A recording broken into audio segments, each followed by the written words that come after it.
मंगलाचरण करेंगे। ओम नमः सिद्धेभ्यः जय श्री ओम नमः सिद्धेभ्यः जय श्री ओम नमः सिद्धेभ्यः। मंगलम भगवान वीरो मंगलम गौतमो गणी मंगलम कुंद कुंदाद्यो जैन धर्मोस्तु मंगलम।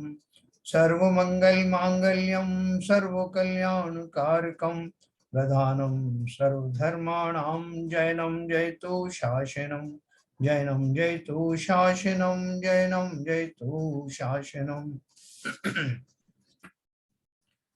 हमारा स्वाध्याय चल रहा है परमात्म प्रकाश ग्रंथ का, जिसके अध्याय नंबर 2 के हमने 52 दोहे पढ़े अभी तक। अभी अपन उससे आगे पढ़ेंगे।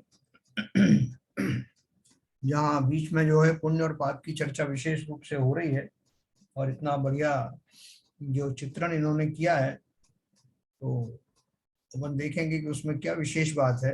अब तक ये सुना जाता था कि जो जो मुमुक्षु लोग होते हैं या जो सोनगढ़ वाले हैं, वो पुण्य को हेय बताते हैं। तो ये बात जो है इसी तरह से लोगों की नजर में आई कि वो लोग ऐसा मानते हैं और पुण्य को बड़ा हेय मानते हैं। लेकिन ये हमारे मूल ग्रंथ हैं परमात्म प्रकाश, जिनके दोहे अपन अभी पढ़ रहे हैं, और उसमें किसने स्पष्ट रूप से ये बात बताई है कि हमने पहली बार इन ग्रंथों में से डायरेक्टली पढ़ा। तो देखिए, मैं आपको स्क्रीन शेयर करूंगा।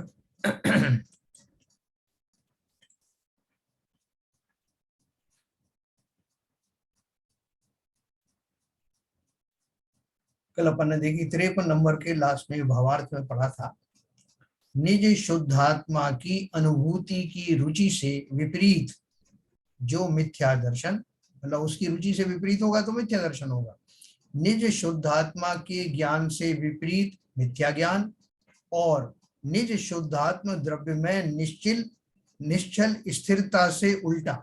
इसका अर्थ क्या है कि जो वास्तव में चारित्र कौन सा है, निश्चय चारित्र कौन सा है? शुद्धात्म द्रव्य में निश्चलता, स्थिरता, वो वास्तव में सम्यक चारित्र है। उससे उल्टा अगर है तो मिथ्या चारित्र हो गया। इन तीनों को बंध का कारण और इन तीनों से रहित भेदा भेद रत्नत्रय स्वरूप मोक्ष का कारण ऐसा जो नहीं जानता, वही मोह के वश से पुण्य पाप का कर्ता होता है। करता होता हूं ना, वो करता बनता है कि मैं पुण्य करता हूं, मैं पाप करता हूं, ऐसा वो मानता है। तो मानता है तो ये उसका आप करता हो गए। तो जबकि ज्ञानी को कर्ता बने का भाव नहीं होता। पुण्य भी सहज में होते हैं और पाप भी सहज में होते हैं, भावों से ही तो होते हैं ना। कर्ता बन करके कैसे होंगे? क्योंकि वो तो दोनों ही, पुण्य और पाप दोनों ही पौद्गलिक ही है ना। जो कर्म है पुण्य के द्वारा, जिन्हें पुण्य कर्म कहते हैं, पुण्य की प्रकृतियां होती है ना, पाप की प्रकृतियां होती हैं, तो पौद्गलिक है ना। तो उनका क्रिएशन आप क्या करोगे? हाँ, आप भाव जरूर कर सकते हो। तो पुण्य को उपादेय जानकर करता है। अज्ञानी क्या करता है? पुण्य को अच्छा मानता है, सॉफ्ट कॉर्नर रखता है, और पाप को हे समझता है। पाप को तो हे सभी समझते हैं, लेकिन पाप के विचारों का अपने को निवारण करना है। पाप रूपी जो प्रकृतियां हैं उनसे क्या द्वेष करोगे? अपने भावों को सुधारने की आवश्यकता है। तो आगे देखो कि अपन ने सारी, देखो पौद्गलिक जितनी भी चीजें हैं, यहाँ तक कि जो मल आदि है, उनमें भी अरति नहीं करना। तो पाप में भी हम जो है द्वेष भाव क्या रखेंगे? यानी पाप प्रकृति की बात कर रहा हूं।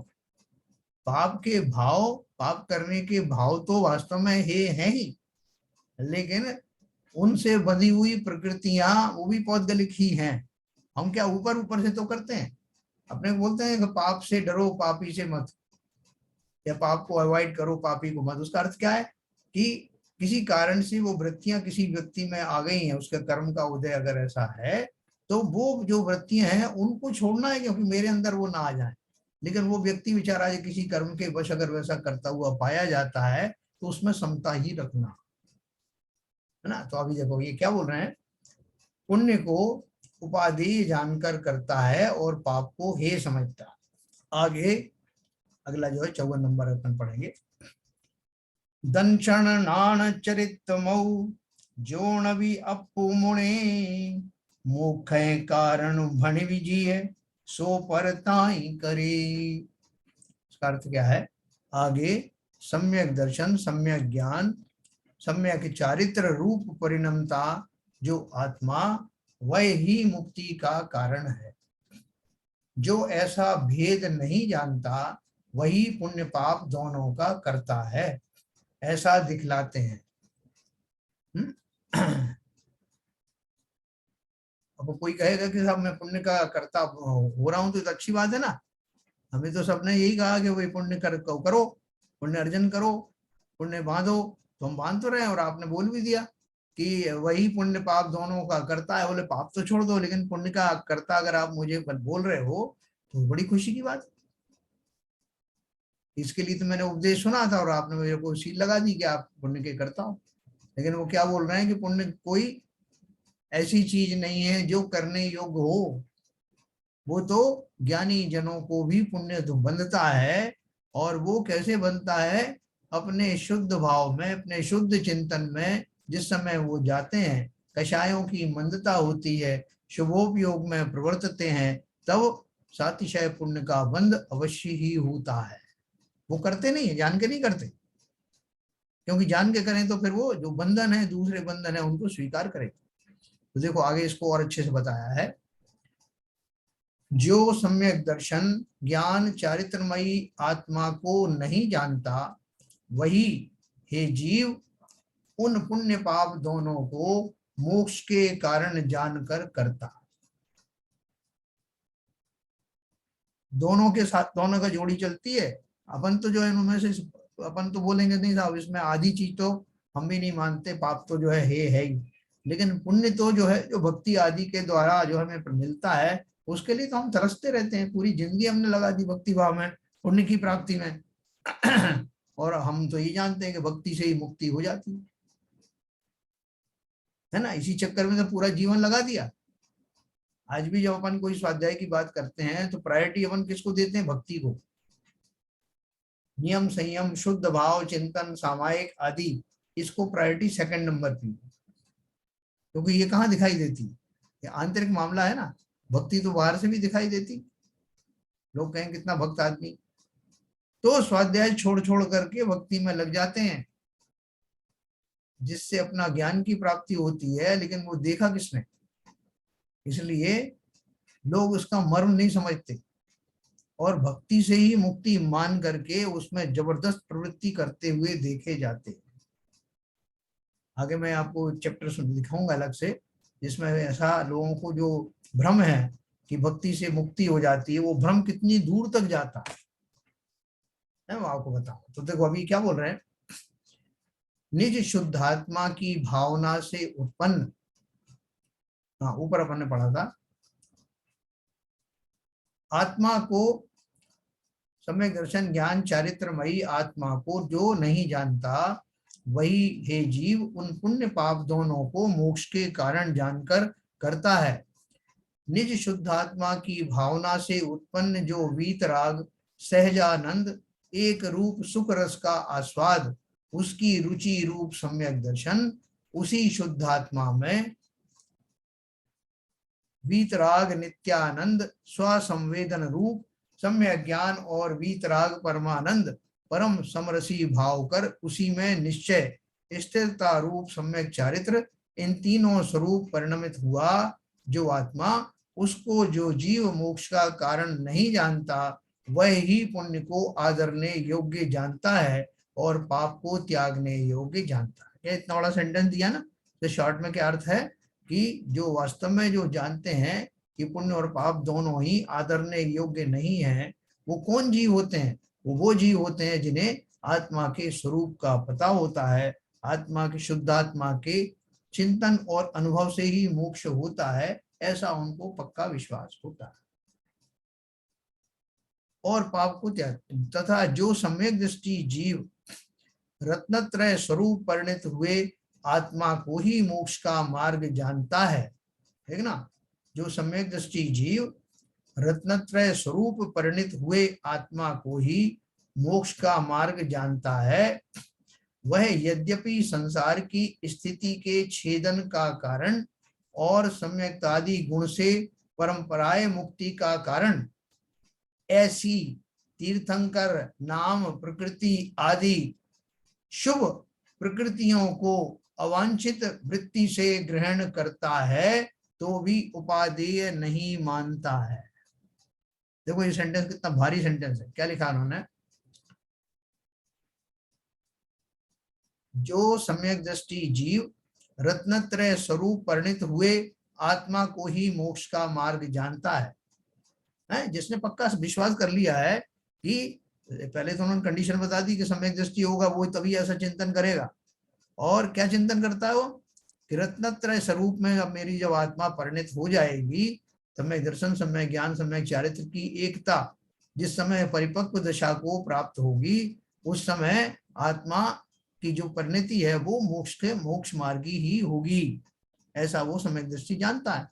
तो अब जिसने ऐसा जान लिया उसका चिंतन कैसा चलता है, वह यद्यपि संसार की स्थिति के छेदन का कारण, संसार की स्थिति जिसको तीर्थंकर नाम गोत्र नाम कर्म का बंद हो गया, वो अवश्य ही एक दिन संसार से जाएगा, ये तो पक्का है। कब जाएगा ये अलग बात है, कितना काल और रहेगा वो सब अलग बात है, लेकिन जाएगा अवश्य। तो उन्होंने क्या बोला, ऐसा जीव जिसने समझ लिया है इस रहस्य को, वह यद्यपि संसार की स्थिति के छेदन का कारण और सम्यक्तादि गुण से परंपराएं मुक्ति का कारण, परंपरा से मुक्ति का कारण होगा मतलब अभी जिनको अभी तीर्थंकर प्रकृति का बंद हो गया, रावण का हो गया, लक्ष्मण को हो गया, राजा शनिक को हो गया, है तो अभी संसार में रोल रहे हैं, नरकों में पड़े हुए हैं, लेकिन ये सुनिश्चित हो गया कि वो अंत तोक्तवा संसार से संसार का उनका विच्छेद होगा। तो वो क्या बोल रहे हैं कि वो जो सम्यक दृष्टि जी उसको ये पता है कि ये कारण, अगर सम्यक मैंने तीर्थंकर नाम कर्म का गोत्र का मुझे बंद हो गया तो ये तो सुनिश्चित हुआ कि एक ना एक दिन मैं मोक्ष भी जाऊंगा। लेकिन वो क्या बोल रहे हैं, वो उसे चाहता नहीं है, वो तीर्थंकर नाम कर्म का बंद स्वीकार नहीं करता, चाहता नहीं है। तो लिखा, क्या लिखा उन्होंने, ऐसी तीर्थंकर नाम प्रकृति आदि शुभ पुण्य प्रकृतियों को अवांछित वृत्ति से ग्रहण करता है, मतलब उसने कभी वांछा नहीं करी। जैसे अपन बहुत सारे अपन गलती कर बैठते हैं, कई बार 16 कारण की पूजन पड़ी, 16 कारण भाई तीर्थंकर जो भय हर्षे इंद्र पार मेरू को ले गए, और अपन कहते हैं एक दिन साहब मुझे मेरू पर्वत तो ले जाया जाएगा, क्या मजा आएगा, मैं भी तीर्थंकर बनूंगा, जय जय नाथ परम गुरु। हम उस भाव में खो जाते हैं और उसे वस्तु स्थिति नहीं समझते कि जो तीर्थंकर बने हैं ये अवश्य ही है कि तीर्थंकर जो बना है मोक्ष तो जाएगा, लेकिन वो तीर्थंकर बनने वाले जो जीव होते हैं उनके भाव मोक्ष जाने के योग्य तो होते ही हैं, साथ में वो उनको ये थोड़ा सा पुण्य प्रकृतियों के कारण, तीर्थंकर नाम कर्म के बंध के कारण उतने सालों तक संसार में बने रहना पड़ता है। लेकिन वो अनजाने में ही सहज भाव से ही उन जीवों को, उन भव्य जीवों को इस जाति का बंध हो जाता है, वो चाहते नहीं है। चाहते तो क्या है, सहज रूप से जितनी शीघ्रता से हो सके मोक्ष को प्राप्ति मिले। इन पदों में क्या रखा, कुछ लोगों ने जय जयकार कर दिया, आपका नाम लिख दिया, आप किताबों में जिनवाणी नाम छप गया तो उससे क्या मिलने वाला।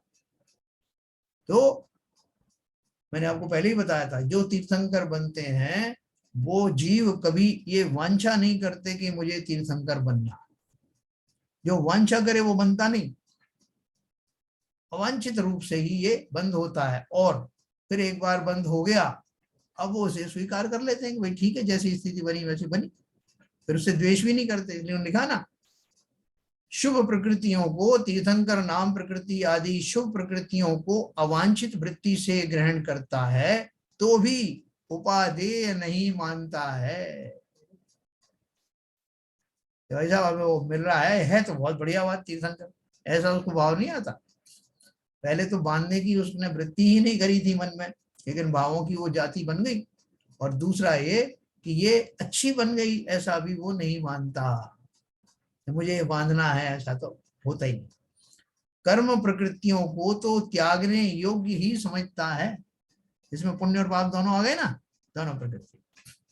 तो देखो ये विशेष बात है इसको बहुत क्लैरिटी के साथ अपने अंदर में बिठा देना कि जो तीर्थंकर बने उन्होंने कभी चाहा नहीं कि वो तीर्थंकर बने, और उन्होंने कभी आगे बढ़ करके इस बात की खुशी भी जाहिर नहीं की ओ देखो मुझे तो तीर्थंकर नाम कर्म का बंद हो गया, क्योंकि तो बंद तो बंद ही है। तो देखो 55 नंबर का पढ़ेंगे अपन।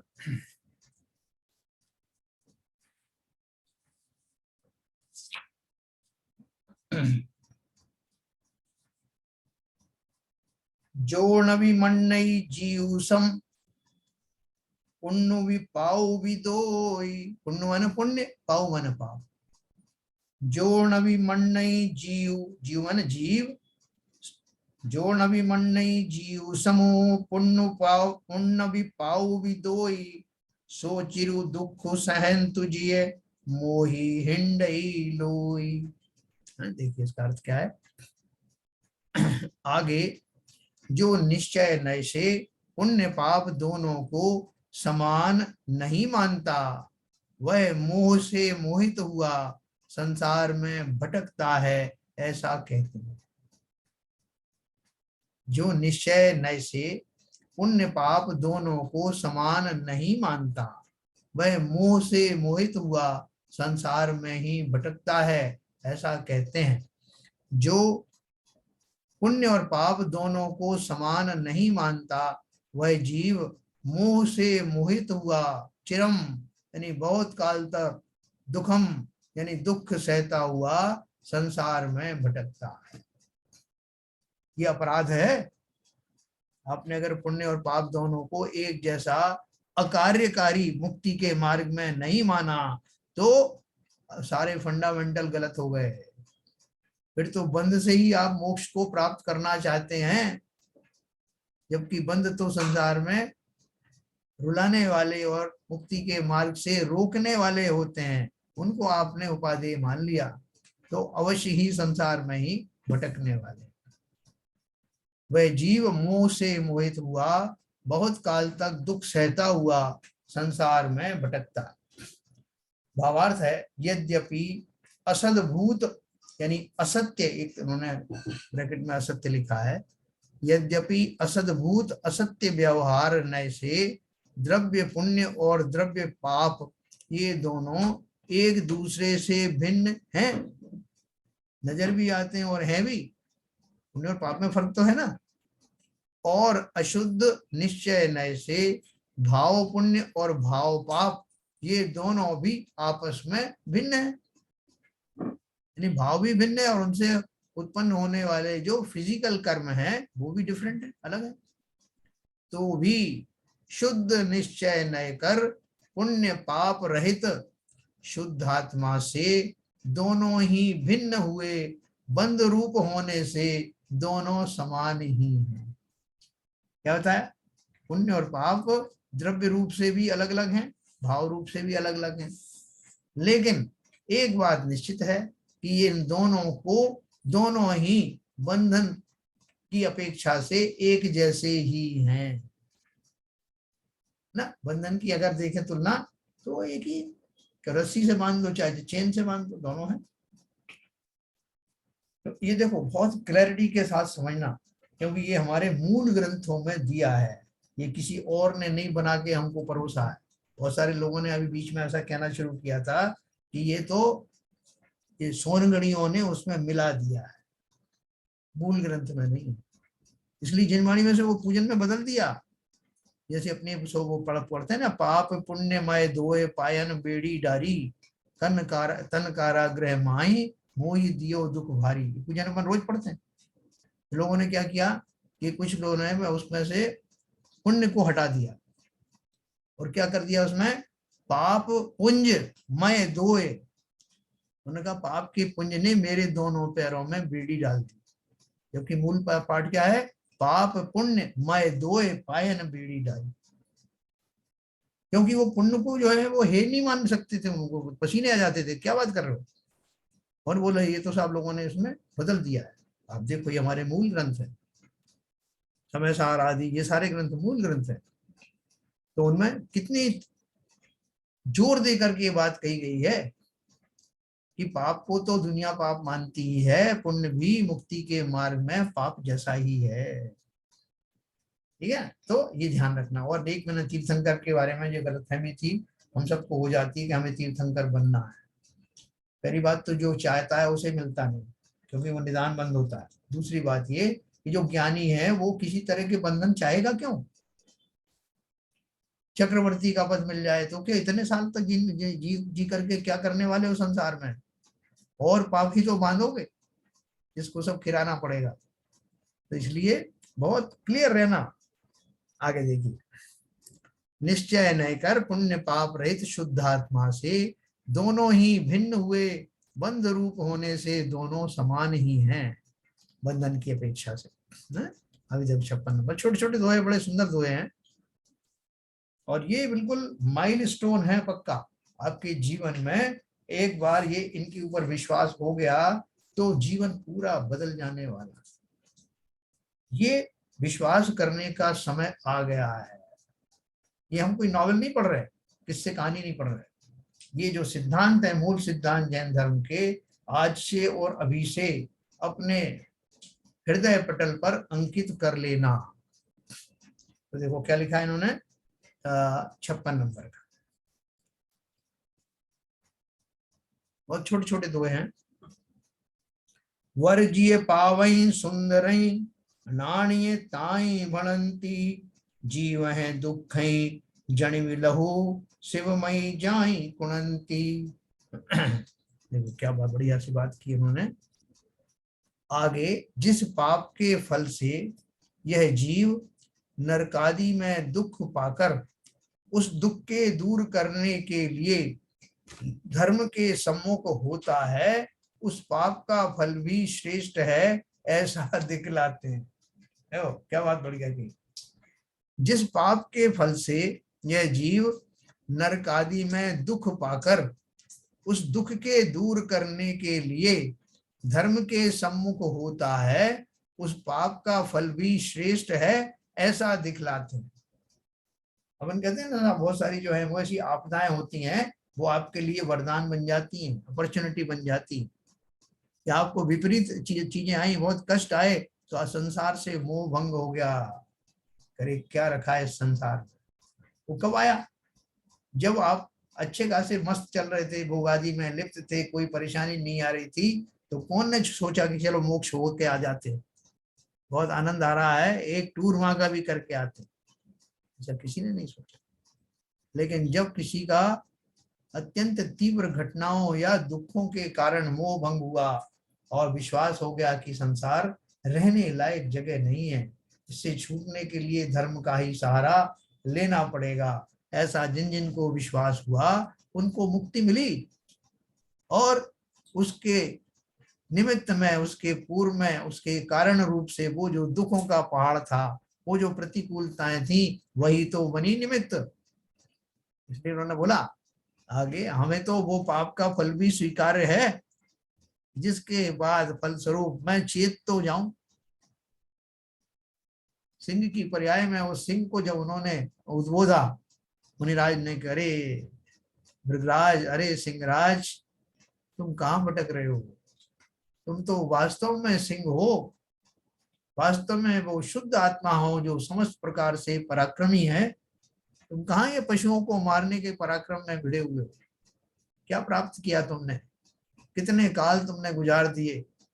तुम तो आदिनाथ जी के जमाने से ही तीर्थंकर बनने के मार्ग पर चल पड़े थे, भगवान बनने के मार्ग पर चल पड़े थे, लेकिन तुम्हारे दम्भ ने, झूठे विश्वास ने ये दशा की कि तुम करोड़ों अरबों वर्षों के बाद भी न केवल संसार में रुल रहे हो, बल्कि तिर्यंच दशा में विद्यमान हो। तब उसको जो है चेतना आई, है ना। तो उन्होंने क्या बोला, जिस पाप के फल से, बहुत अच्छे से सुनना, इसलिए दुखों से, संकटों से घबराना मत, मान के चलना कि मेरे पूर्व अशुभ कर्म के उदय से ये सब विपरीतताएं, प्रतिकूलताएं आई तो हैं, लेकिन अब मुझे इन प्रतिकूलताओं को भी साम्यता के साथ ग्रहण करना है और ऐसा उपाय करना है कि फिर दोबारा से ये प्रतिकूलताएं दिखाई ही ना दें। जन्म मरण भी कितनी बड़ी प्रतिकूलता है। नाश हो जाए उन जन्म मरण का, अंतिम हो जाए मेरा जन्म और मरण, ऐसी साधना करने के लिए फिर वो साधक कमर कस लेता है। तो आगे, जिस पाप के फल से यह जीव नरकादि में दुख पाकर उस दुख के दूर करने के लिए धर्म के सम्मुख होता है, उस पाप का फल भी श्रेष्ठ यानी प्रशंसा योग्य है, ऐसा दिखलाते। हे जीव, जो पाप के उदय जीवों को दुख देकर शीघ्र ही मोक्ष के जाने योग्य उपायों में बुद्धि कर देवे, तो वे पाप भी बहुत अच्छे हैं, ऐसा ज्ञानी कहते हैं। हाँ, देखो बाबा ने दिया है, कोई जीव पाप करके नरक में गया, वहां पर महान दुख भोगे, उससे कोई समय किसी जीव के सम्यक की प्राप्ति हो जाती, क्योंकि उस जगह सम्यक की प्राप्ति के 3 कारण हैं। पहला तो यह है कि तीसरे नरक तक देवता उसे संबोधन करने के लिए जाते हैं। सो कभी कोई जीव के धर्म सुनने से सम्यक तो उत्पन्न हो जावे। पहला आपने सुना होगा ना, ये रावण के जीव की उद्बोधना करने के लिए कुछ सीता का जीव भी गया, उनको उद्बोधना करने के लिए गया, और उन्होंने कहा कि अभी देखो इस भाव में सीता का और रावण का क्या रिश्ता था, कैसे उनके घोर शत्रुता के परिणाम थे। सीता का जीव सोच सकता था, अरे तू वही रावण है जिसने मेरे को वहां से निष्कासित करने का सारा षड्यंत्र रचा था, मेरा अपहरण किया था, तेरे कारण मैं वन वन में भटकी सीता के रूप में। ऐसा सोच सकता था वो जीव जो अभी प्रत्येंद्र है 16वें स्वर्ग में। लेकिन वो जब बैर भाव जो होते हैं ये सब टेम्परेरी होते हैं। उस जीव को क्या भाव आया कि बेचारा रावण, हम साथ ही तो रहते थे, एक ही जगह में, एक ही नगरी में रहते थे, एक ही संसार में रहते थे, बेचारे ने बहुत कष्ट सहा अपनी गलती से, कोई बात नहीं, उसको अपन निकाल के बाहर ले आते हैं। ऐसा सोच करके वो सीता का जीव जो प्रत्येंद्र है तीसरे नरक तक चला जा सकता है, और वो उसने वहां जाकर के उसको उद्बोधना दी और उसके शरीर को उठाने की कोशिश की कि मैं तुम्हें अभी निकाल करके नरक से बाहर ले जाता हूं। ऐसा जीवों को मोह भी होता है, जिनसे द्वेष है उनसे मोह भी हो जाता है। शत्रु मित्र और मित्र शत्रु संसार में लगे रहते हैं, और जब उसने उठाने की चेष्टा की तो वो शरीर कैसा, पारे की तरह बिखर गया। तो उसका रूप ही ऐसा होता है, विक्रियक शरीर। उन्होंने उसको संबोधन भी दिया और बार बार कोशिश की कि निकाल लिया जाए, लेकिन निकाल नहीं सके, नहीं तो पूरा कर्म सिद्धांत ही गलत हो जाता ना। लेकिन फिर भी उसने, उसके जो भाव थे कि उन जीवों को जो जो मेरे संपर्क में आए हैं उनका भला हो, वो संकट से निकल जाए, ऐसी भावना जीवों को कभी भी आ सकती है, कितना ही बड़ा शत्रु क्यों ना हो। तो यहाँ उन्होंने क्या बोला कि तीसरे नरक तक तो सम्यक दर्शन का एक कारण ये होता है कि वहां कोई ज्ञानी देव आदि भी जाकर के संबोधना दे सकते हैं। तीसरे नरक तक देवता उसे संबोधने को जाते हैं, सो कभी कोई जीव के धर्म सुनने से सम्यक उत्पन्न हो जावे। दूसरा कारण पूर्व भव का स्मरण, जाति स्मरण कहते हैं ना अपन जैसे, किसी ने एकदम चिंतन किया, कह रहे मैं पिछले भाव में मैं नरक में था, मैंने कैसी कैसी ताड़नाएं वहां सही, या नरक में है और पिछले भाव में उसके बारे में बात सुनी कि मैं कितनी अच्छी पोजीशन में था, वो कितने सब तरह के सुख थे, लेकिन मैंने कैसे कैसे जो है दुष्कर्म किए जिसके फलस्वरूप मैं नरक में पड़ा हूं। ऐसा चिंतन से सम्यक दर्शन हो जाता है। और सो कभी कोई जीव के दूसरा कारण पूर्व भाव का स्मरण, और तीसरा नरक की पीड़ा से दुखी हुआ, नरक को महान दुख का स्थान जान, नरक के कारण, देखो इसमें है वैसे दूसरा और तीसरा कारण दोनों मिलते हैं, है ना, ये क्योंकि वो तीसरे में नरक में जो पीड़ा हो रही है वो पीड़ा के भाव से सोचता है। पहले भाव में तो उसने अपने भाव से देखे कि पिछले भाव में मैं क्या था और मैंने क्या किया था, और यहाँ भी जो नरक की पीड़ा है जो उससे सही नहीं जाती, और फिर वो यही सोचता है कि ये नरक की इतनी भयंकर पीड़ा मुझे ही क्यों मिली। तब फिर वही जो दूसरे नंबर का जो कारण था जाति स्मरण वाला, उसके जरिए वो अवधि ज्ञानी तो है ना, वो अवधि ज्ञान है, वो जान लेता है कि मैंने क्या अपराध किए थे, कैसे जघन्य अपराध किए थे, जिनके कारण कि मैं संसार की कोई अदालत मुझे न्याय नहीं दे पाई। बोला कि संसार की बस का नहीं है, नरक जाइए, वहां मिलेंगे आपके कर्मों के फलों की सजा। ये तीसरा कारण, और वो जीव सुधर जाता है। करे धिक्कार है, मैंने ये क्या कर लिया, कितना अच्छे मुझे पूर्व में भाव मिले थे, और मैंने ऐसा क्या कर लिया जो निकृष्ट जगह पर, जहां एक पल के लिए भी नार की चैन से बैठने नहीं देते, ऐसी जगह प्राप्त हुई। धिक्कार है मेरे उस जन्म को जिसमें मैंने ऐसे पाप किए, और धिक्कार है वो पाप भाव जिनके कारण मैं संसार में तरह तरह के कष्टों को पा रहा हूं, और इनसे निकलने का अब मुझे रास्ता समझ में आ गया। जिन भावों के कारण मुझे ये दशा प्राप्त हुई, उसके विपरीत होने वाले भावों के कारण संसार से निकला जा सकता है। ऐसा चिंतन करके वो जीव तुरंत प्रभाव से सम्यक दृष्टि हो जाता है। इतनी विषमताओं के बीच में सम्यक दृष्टि हो जाना तो हमारे लिए कितनी लज्जा की बात है कि हम सब तरह की सुविधाओं के बावजूद भी हम ऐसा चिंतन नहीं कर पाते। तो देखो क्या बोला आगे, नरक को महान दुख का स्थान जान, नरक के कारण जो हिंसा झूठ चोरी कुशील परिग्रह और आरंभ आदि हैं, नरक के कारण यानी नरक जाने के कारण उनको खराब जानकर पाप से उदास होवें। तीसरे नरक तक तो ये कारण है, तीसरे नरक तक जाने वाले जीवों को जो सम्यक दर्शन प्राप्त होता है उनके ये तीन कारण हैं। और आगे के चौथे पांचवें छठे सातवें नरक में देवों का गमन न होने से धर्म श्रवण तो है नहीं, लेकिन जाति स्मरण तो है, तथा वेदना से दुखी होकर पाप से भयभीत होना, ये दो ही कारण हैं। उपदेश नहीं मिलेंगे, बाकी के दो कारण हैं।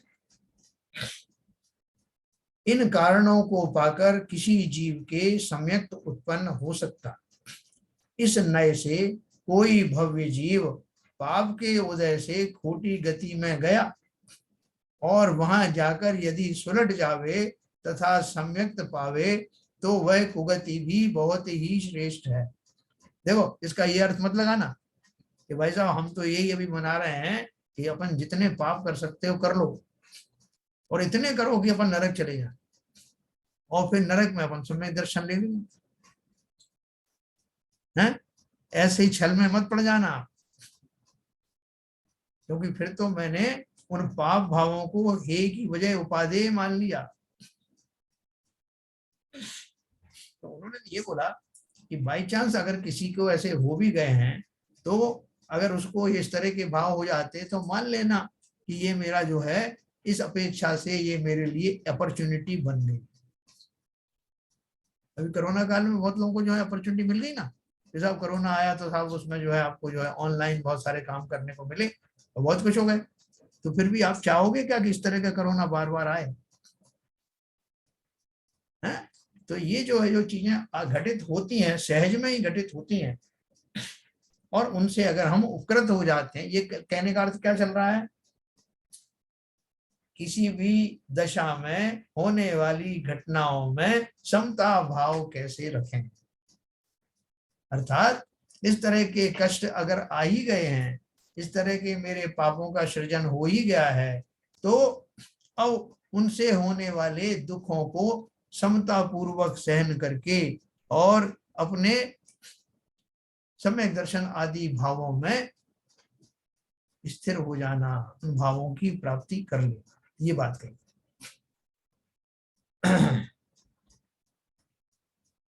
इन कारणों को पाकर किसी जीव के सम्यक उत्पन्न हो सकता है।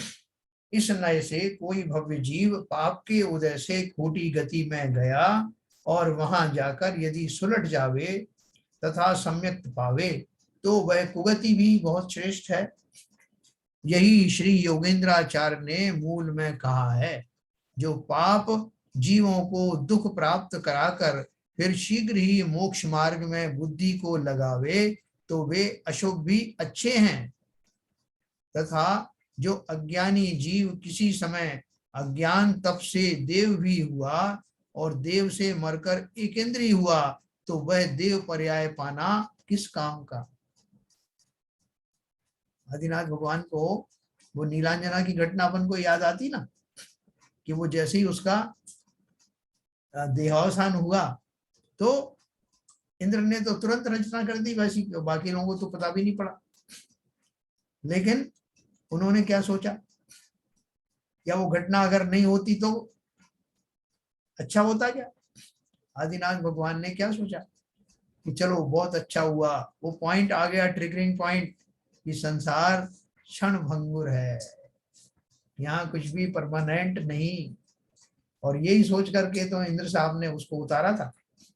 उनको मालूम था कि इसका जो है अभी नृत्य के दौरान ही इसकी आयु पूर्ण हो जाने वाली,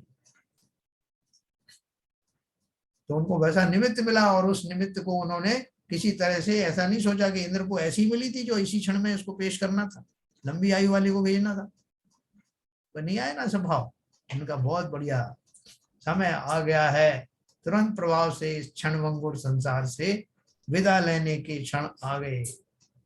हम कहाँ मानते, इसलिए तो ध्यानंद राय जी कहते हैं कि अगर आपको कोई दुखी करता है, घर से निकाले तन विदारे, बैर जो न तहां धरे। क्यों नहीं धरते बैर वो, जैसा हम भी धरेंगे बैर, बाकी रखते तो हम क्यों ना धरें। बोले भैया ये तो तुम्हें क्या दिखा रहे हैं, ये पूरा नाटक दिखा रहे हैं। ते कर्म पूरब किए खोटे, सहे क्यों नहीं जिए राम, अति क्रोध अग्नि बुझाए प्राणी, साम्य जल ले सियरा। जयनाथ जी ने ये पूरा नक्शा खींचा है ना इसी का, कि भैया क्या हो सकता बड़ा सा बड़ा संकट, वो सब तुम पर घटित हो जाए तो होने दो ना। उन क्षणों में भी क्षमा रख करके तुम उस समता रस में प्रविष्ट होगे जो अच्छे अच्छे लोगों को मिलता नहीं। इसलिए संसार जो प्रयोगशाला है, इसमें ये जो शत्रु दिखने वाले या विपरीत परिस्थितियों का निर्माण करने वाले जो लोग हैं, ये हमारे शत्रु नहीं है। ये अवश्य है कि हमारे ही पूर्वकृत कर्मों के कारण ये निमित्त बनकर आए हैं, लेकिन इनका क्या अपराध है। ये तो हमारे लिए, हमारा उपकार करने के लिए आए हैं। किस कीमत पर, स्वयं पाप का सृजन करके आपको जो कुछ कष्ट पहुंचाने आए हैं, आपके मुक्ति मार्ग में साधक बनने के लिए निमित्त बनकर आए हैं। हमें तो उनकी तारीफ करना चाहिए। तभी तो कबीरदास जी ने कहा कि निंदक नीरे राखिए, आंगन कुटी छपाए, और बिन पानी साबुन बिना निर्मल करे स्वभाव। निंदकों को के लिए बताया कि वो हमारे परम उपकारी हैं, हमारे स्वभाव को निर्मल करते। इसी तरह से आचार्य जी क्या कहते हैं कि ये जितनी भी घटनाएं घटित होती हैं, जो जो जीव या घटनाएं आपके सामने आती प्रतिकूल बन करके, वो वास्तव में आपको अगर सन्मार्ग में लगा दें तो वो आपके लिए श्रेष्ठ संयोग है। तो क्या बात कही, इन कारणों को पाकर किसी जीव के सम्यक उत्पन्न हो सकता है। इस नए से कोई भव्य जीव पाप के उदय से खोटी गति में गया और वहां जाकर यदि सुलट जावे तथा सम्यक पावे तो वह कुगति भी बहुत श्रेष्ठ है ना। और जो पाप जीवों के दुख प्राप्त कराकर फिर शीघ्र ही मोक्ष मार्ग में बुद्धि को लगावे तो वे अशुभ भी अच्छे ही तो हैं। राजा सैनिक का क्या हुआ था, गए तो थे मुनिराज से बदला लेने, रानी चेलना के गुरु को लज्जित करने, और उनका देख करके उनकी जो मुद्रा थी, क्षमा की मुद्रा थी, उसे देख करके उनका क्या हुआ, तीर्थंकर नाम कर्म का बंद हो गया। इतना शुभ भाव उनके अंदर में आए। ऐसे पुनीत भाव उनके अंदर आए। इसलिए उन्होंने कहा और उल्टा भी हो सकता है, जो अज्ञानी जीव किसी समय अज्ञान तप से देव भी हो गया, अज्ञानी है तब भी किया, खोटे तप किया और मिथ्या दृष्टि देव बना, जब मरने लगा तो देवगति समाप्त हुई तो वो रो रो करके व्याकुल हो गया, तीव्र अर्थ ध्यान पूर्वक मरा और मर करके एकेंद्रीय जीव बन गया। तो बोल रहे मरकर एकेंद्रीय हुआ तो वह देव पर्याय पाना किस काम की, इसके उल्टा बताया, अज्ञानी के देव पद पाना भी वृथा है। यदि कभी ज्ञान के प्रसाद से उत्कृष्ट देव होकर बहुत काल तक सुख भोग कर देव से मनुष्य होकर मुनिव्रत धारण करके मोक्ष को पावे तो उसके समान दूसरा क्या होगा। देखो आज भी जो लोग ये वांछा करते हैं ना कि भाई साहब यहाँ से मर करके मोक्ष तो होगा नहीं, देव भी बन जाएंगे, तो देव भी बन जाओगे तो देव बन के क्या करोगे। अरे भाई साहब वहाँ बहुत तरह तरह की सुख सुविधाएं आप बिल्कुल समझते नहीं हो, यहाँ जिस जाति की सुख सुविधाएं हैं उससे 1000 टाइम जो है वो बेटर सुविधाएं हैं, तो इसके लिए तो हम कर रहे हैं ये सब भक्ति भक्ति, आप रोक देते हो। तो बोल रहे हैं कि सावधान रहना, अगर इस भाव से स्वर्ग की कामना कर रहे हो तो ये एकेंद्रीय जाति में जा सकते हो, भावों भोगों को भोगने की वृत्ति लेकर के और देवपने की आकांक्षा कर रहे हो तो एकेंद्रीय में जाना सुनिश्चित है। हाँ अगर ऐसा भाव हो जो उन्होंने बताया ना कि वहां से निकल करके मैं उत्तम पुरुष बन करके सम्यक दर्शन के साथ प्रकट होऊंगा, उत्पन्न होऊंगा, और या उस भाव में सम्यक दर्शन प्राप्त करके और मोक्ष जाऊंगा, तब तो अवश्य ही ये बात करने ही योग्य है, वरना तो उस देवपद का भी क्या फायदा। ज्ञानी पुरुष उन पापियों को भी श्रेष्ठ कहते हैं जो पाप के प्रभाव से दुख भोग कर उस दुख से डर के दुख के मूल कारण पाप को जान के उस पाप से उदास होवें, वे प्रशंसा करने के योग्य है, और पापी जीव प्रशंसा के योग्य नहीं है, क्योंकि पाप क्रिया हमेशा ही निंदनीय है। भेदाभेद रत्नत्रय स्वरूप श्री वीतराग देव के धर्म को जो धारण करते हैं वे श्रेष्ठ हैं। यदि सुखी धारण करे तो भी ठीक और दुखी धारण करे तब भी ठीक, क्योंकि शास्त्र का वचन है कि कोई महाभाग दुखी हुए ही धर्म में लवलीन होते हैं।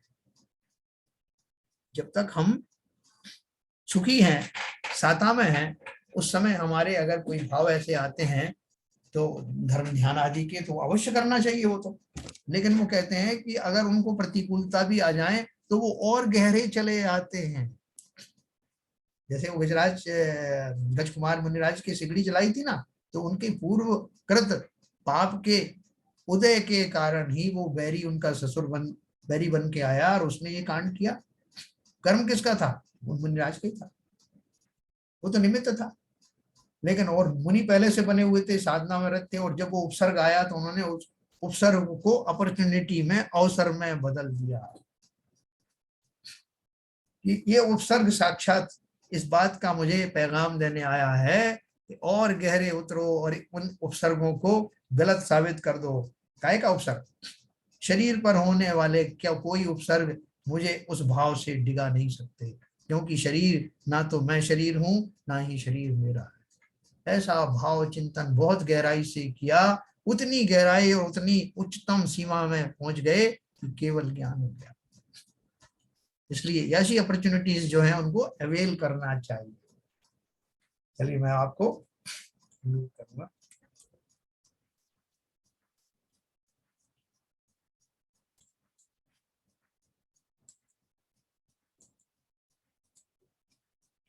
हाँ बोलिए सर, आरपी जन साहब।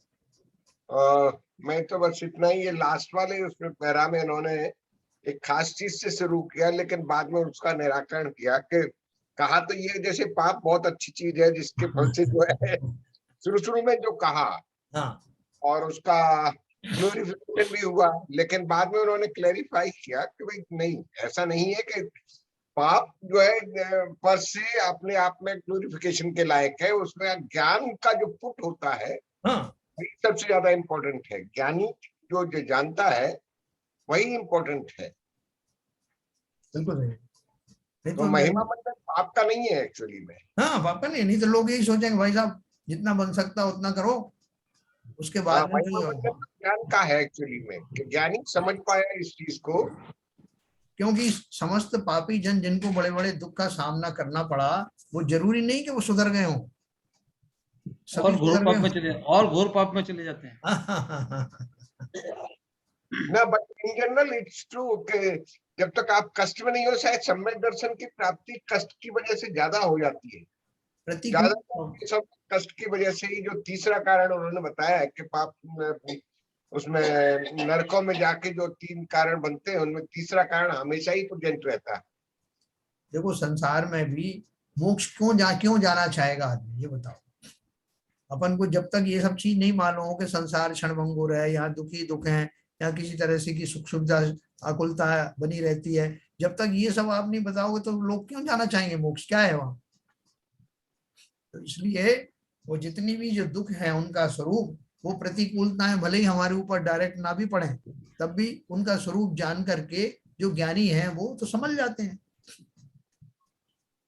जरूरी थोड़ी कि मेरे ऊपर आके पड़े तभी मैं जानूं। लेकिन जैसे आरपी जैन साहब कह रहे हैं कि पाप भी कभी-कभी निमित्त बन जाता है आपको ज्ञान लेने का और आपको वो अपनी स्टार्ट करने का निमित्त बन हाँ जाता है कभी-कभी। हाँ हाँ मतलब होता हमेशा है। नहीं बनता है, लेकिन आदमी को जब कष्ट ज़्यादा रहता है तो फिर वो भगवान को याद करता है और इन्वॉल्व होता है, टाइम के समय भी रहता है, तो उसको उसका फ़ायदा ही मिलता है। जब प्रतिकूलताएं सर ज्यादा होती है तो आप दारू जाने। सर एक प्रश्न था इसमें मेरा भी। हाँ बोलिए। ये जो सर साता साता होती है और पाप पुण्य होती है, तो इस मतलब इसको पुण्य को साता से और पाप को असाता से लिंक कर सकते हैं क्या? देखो ऐसा है, पाप और पुण्य क्या क्या होते हैं। देखो पुण्य कर्म के संयोग में जो वस्तुएं मिलती हैं उनको इन जनरल बोलते हैं कि वो सुख का कारण है ना। अभी मान लो जैसे मैंने आपको एक बार एग्जांपल दिया था कि एक फूल बेचने वाली और फूलों के साथ रहने वाली एक स्त्री, इसे माली कहते हैं, फूल माली, और एक जो है वो मछलियों का व्यापार करने वाली स्त्री है। अब दोनों को पुण्य की प्राप्ति में जो सामग्री प्राप्त हो, तो दोनों का पुण्य के लिए की अलग अलग परिभाषा होगी ना। जो फूल वाली है उसके लिए तो खूब फूलों की जो है उसका इंतजाम हो जाए, उसकी खूब फूलों की बिक्री हो, वो फूलों के बीच में ही रहने लगे, तो उसके लिए वो पुण्य कहा जाएगा। लेकिन वो अगर वो मछली वाले को अगर वो सब फूल मिलने लगे तो वो अपने आप को भाग्यशाली कहेगी कि पापी समझेगी। इसका अर्थ क्या है कि पुण्य और पाप दोनों जो हैं उनके उपलक्ष्य में होने वाली जो सामग्री है, वो सामग्री बाय एंड लार्ज तो वही है जो सबके लिए अच्छी हो, लेकिन इसमें मोहनी कर्म का प्रबल योगदान है, जिसके कारण वो वस्तुएं मुझे अच्छी लगती हैं कि नहीं। ऐसी वस्तु मिल गई जो मुझे नहीं अच्छी लगती तो मेरा वो पुण्य का उदय नहीं हुआ। तो इसलिए पुण्य और पाप की जो भेद है वो ये भेद है कि उसमें मोहनी कर्म का उदय भी साथ में चलता है। अब देखो, इसको आपने बहुत अच्छा प्रश्न किया है। इसी प्रश्न की श्रृंखला में अगर मान लीजिए जैसे मैंने गज कुमार मुनि का कहा, तो गज कुमार मुनि का को जो उपसर्ग हुआ वो पाप के उदय में हुआ या पुण्य के उदय में हुआ, बताओ बोलिए।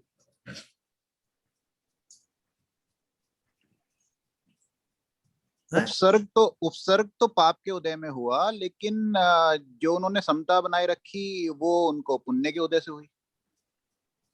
बिल्कुल सही है। वो उन्होंने उस समय उसको अपॉर्चुनिटी में माना, ऐसे संयोग मिले, वो भी एक संयोग था ना, उस संयोग को उन्होंने अपॉर्चुनिटी माना, तो इसलिए उनको वो जो उस समय होने वाली जो घटना थी वो उनके लिए शुभ साबित हुई, उत्तम साबित हुई। तो इसलिए वो पाप और पुण्य की जो व्याख्या है वो इस तरह से की जा सकती है।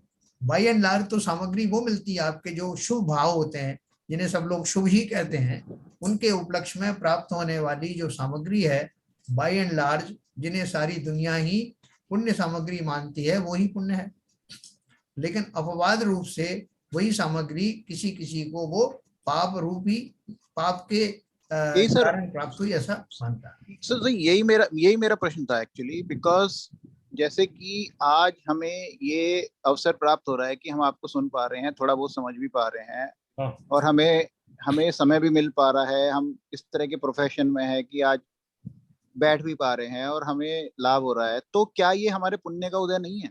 100% है, 100% तो है। अगर है तो फिर पुण्य लाभकारी हुआ ना मेरे लिए तो। नहीं, लाभकारी तो है, लेकिन आप देखो उसको ये मान के चलना कि ये पुण्य मुझे मोक्ष ले जाएगा, ऐसी धारणा ठीक नहीं। पुण्य निमित्त बन सकता है। पुण्य भी कौन सा निमित्त पुण्य है? सातिशय पुण्य। देखो पुण्य दो तरह का होता है। एक पुण्य तो ऐसा होता है कि जो आपने देखा कि जो मांस बेचने वाला है, जो इस तरह के उपक्रम करने वाला है, वो भी कभी मंद कषाय होने के कारण वो भी पुण्य बांध लेता है, और उस पुण्य के फलस्वरूप उसकी दुकानें भी खूब चलती है, उसका मांस वगैरह लोग खरीद के लेके जाते हैं, वो खूब वृद्धि को प्राप्त होता है। तो वही सर मेरा प्रश्न था कि मतलब पुण्य तो लाभकारी है, लेकिन आप उसको किस डायरेक्शन में लगाते हो वो इम्पोर्टेंट है। नहीं, लगाते क्या है, लग ही रहा है, उसको तो पता भी नहीं है कि मैं गलत लगा रहा हूं। देखो वो जो जीव है उसको तो यही भाव आ रहा है कि मैं अपना जो भी मेरे जो आराध्य हैं उसके उसमें रहूं, और जो बेचारे बहुत गरीब हैं उनको मैं फ्री में मांस दे दूं, सपोज करो उसके मन में ऐसा भाव आता है।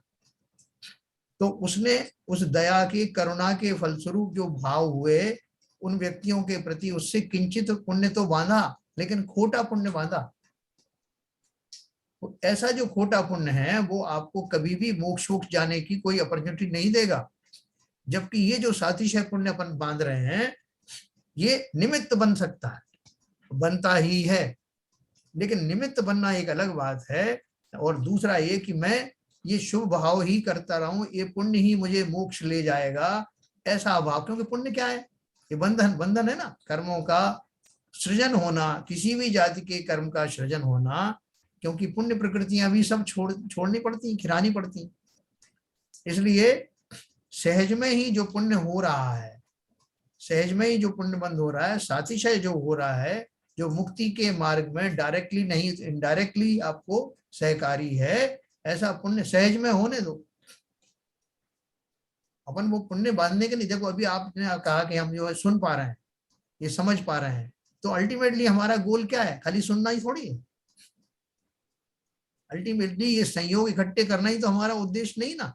जैसा मैं रोज को सुनने को मिल रहा है, मुझे मेरी तबीयत भी ठीक रहती है, ऑफिस से छुट्टी भी मिल जाती है, तो ये सब तो संयोग हैं, लेकिन इनको अपॉर्चुनिटी में कन्वर्ट कैसे करूं मैं? उन सुन करके उन भावों को, जिसलिए मैं सुन रहा हूं, मोक्ष मार्ग में अगर वो मुझे लगा दें तो ये अपॉर्चुनिटी है, वरना तो टाइम पास ना। लेकिन तात्कालिक रूप से सहायता तो मिलती है सर। मिलेगी ना पुण्य भाव से। तभी पुण्य को और पाप में फर्क तो यही है ना, कि पुण्य आपको जो है किंचित सहायता प्रदान करते हैं, लेकिन उसको मोक्ष के मार्ग में ले जाने वाला मत मानना डायरेक्टली। मैं इस चीज की इंगित कर रहा था, वो सही है आपकी बात, लेकिन इसमें ज्ञान का बहुत आवश्यक है कि ज्ञानी को इतना भास होना चाहिए मेरे को कि मैं जिस पुण्य को भोग रहा हूँ वो मुझे पाप में ले जाने वाला है निश्चित रूप से, अगर मैंने उसको कंट्रोल से नहीं किया तो। देखो अभी बहन जी भी हैं, बहन जी भी अपना इसके बारे में थोड़ा बताएंगी तो थोड़ा रीइंफोर्स होगा ये। बहन जी थोड़ा बताइए, इनका विपुल जी का प्रश्न है।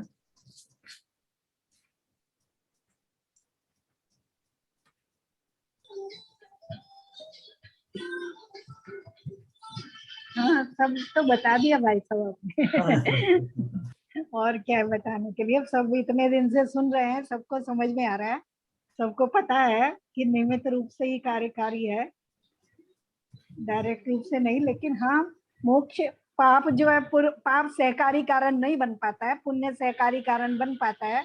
पुण्य के कारण ये सब मिला, आज हमें उच्च कुल इत्यादि मिला, जिनवानी सुनने को मिली, तो उतना सहकारी तो पुण्य हो ही रहा है ना।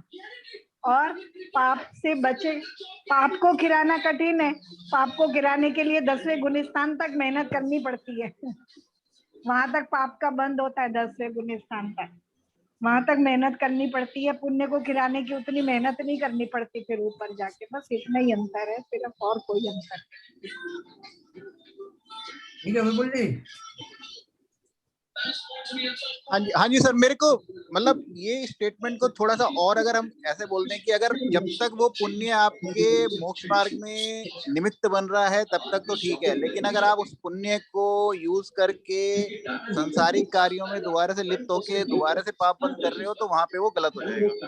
तो आई मीन ठीक है, मैं काफी समझ गया, लेकिन इसको बिकॉज अगर एक ही स्टेटमेंट अगर हम बोल दें कि पुण्य हितकारी नहीं है तो वो थोड़ा सा कंफ्यूजन हो जाता है काफी।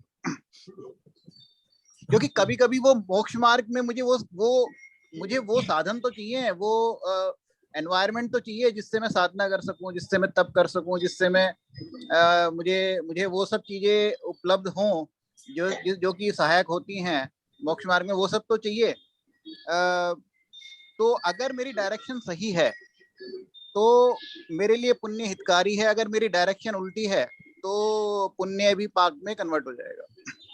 देखो विपुल जी, वो पता है इसलिए है क्योंकि हम जिस भूमिका में है ना, वहाँ अभी हमने तो पाप भी नहीं छोड़े, है ना। हमने तो पाप भी नहीं छोड़े हैं। और अगर एक मुनिराज है, उनकी भूमिका में हम जाके कहे कि पुण्य हितकारी है, तो और वो उसी मार्ग पे चलते रहे, पुण्य करते रहे, तो उनके लिए तो बिल्कुल भी हितकारी नहीं है ना। जब मुनिराज की, क्योंकि अगर वो पुण्य में अटके रहेंगे तो वो श्रेणी मांड नहीं पाएंगे कभी भी, है ना। लेकिन जब हम अपनी भूमिका में देखते हैं तो यहाँ हमें लगेगा जो ऊपर का स्थान है वो तो हम कर ही नहीं सकते, जो अभी हमारी भूमिका में योग्य अभी हम वो भी पूरी तरह नहीं कर पा रहे। तो वहां तब हमें यही लगता है कि हम कम से कम कुछ नहीं कर पा रहे, तो पाप से तो जितना बचे उतना अच्छा है।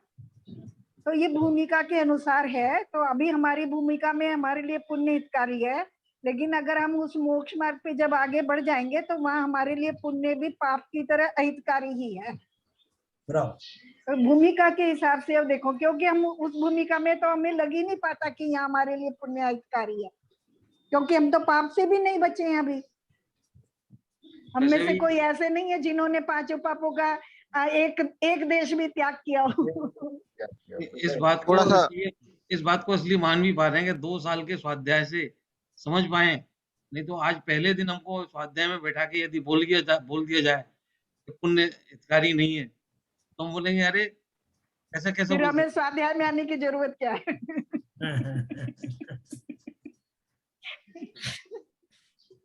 नहीं, वो बोल रहे हैं ना विपुल जी कि हमें अच्छा लगता है इसलिए हम आके स्वाध्याय में बैठते हैं, और उससे पुण्य बंद हो जाता है तो वो तो एक बोनस है। नहीं, मैं थोड़ा सा और है, मैं इसमें 1-2 पॉइंट मेरा और है, मैं फिर थोड़ा सा चर्चा करूंगा। क्योंकि मतलब कोई जानबूझ के, देखिए असली पुण्य तो जब भी बंद होगा जब आप साता में रहोगे, जब आप अपने स्वभाव में रहोगे, आप बिल्कुल भी चाहे वो खुशी का क्षण हो चाहे वो दुख का क्षण हो, आप व्याकुल नहीं होगे, तब आप जितनी ज्यादा समता में रहोगे इस भूमिका में भी, तभी आपको पुण्य का बंद होगा। मुझे ऐसा लगता है, ना कि आरती करने से या देव दर्शन करने से या उससे नहीं। उसमें भी अगर आप विचलित हो रहे हो, मंदिर में जाके आप कितना भी कर लो, आप कितने भी घंटे बजा लो, लेकिन अगर वहां पे आप व्याकुल हो तो मुझे नहीं लगता कि वो आपका पुण्य का भी बंद होगा। पुण्य का बंद तो जब ही हो रहा है जब आप समता में हो, चाहे आप मंदिर में हो, चाहे घर पे हो, या ऑफिस में हो। ऐसा मेरा मानना है। एक्चुअल में सही है आपकी बात, क्योंकि जो लोग स्वाध्याय नहीं करते हैं वो तो पाप और पुण्य की परिभाषा भी नहीं जानते हैं, क्योंकि वो मानते हैं कि क्रियाएं करने से पुण्य हो रहा है। वास्तव में क्रियाओं से पुण्य नहीं होता, कषायों की मंदता से पुण्य बंद होता है और कषायों की तीव्रता से पाप बंद होता है। मेन चीज तो ये है ना। और वो कषायों की मंदता जिस भी स्थिति में हो रही है वहां भी आपका पुण्य बंद हो रहा है। यस, तो वो पुण्य बंद हो ही रहा है। वो स्वाध्याय करने वाले जानते ही नहीं है। तो मेरे ख्याल से ये समझना बहुत ज्यादा जरूरी है कि पुण्य बंद होता एक्चुअली किस स्टेट में है। बट मुझे काफी क्लियर हो रहा है। Thank you. निश्चित ही स्वाध्याय के क्षणों में विशेष पुण्य का सृजन होता है ना, प्रोवाइडेड कि आप ये मान के मत बैठना स्वाध्याय में कि मुझे इससे पुण्य प्राप्त होगा इसलिए बैठा हूँ, ऐसा बिना सोचे नहीं। वो तो फिर गया काम, मतलब वो तो फिर। लेकिन क्या भक्ति आदि के जो भाव होते हैं, भक्ति आदि निरर्थक तो नहीं है, लेकिन चूंकि उसमें डाइवर्शन बहुत होता है भावों का, कंसंट्रेशन कम होता है, ज्ञान की वृद्धि भी कम होती है, इसलिए ज्यादा समय में थोड़े से ही पुण्य की प्राप्ति हो सकती है, जबकि स्वाध्याय में इसकी संभावना बहुत ज्यादा होती है और ज्ञान जो सुधरता है वो एडिशनल बोनस है। ठीक है सर? ठीक है सर। तो चलिए समय हो गया, जिनवाणी स्तुति करते हैं।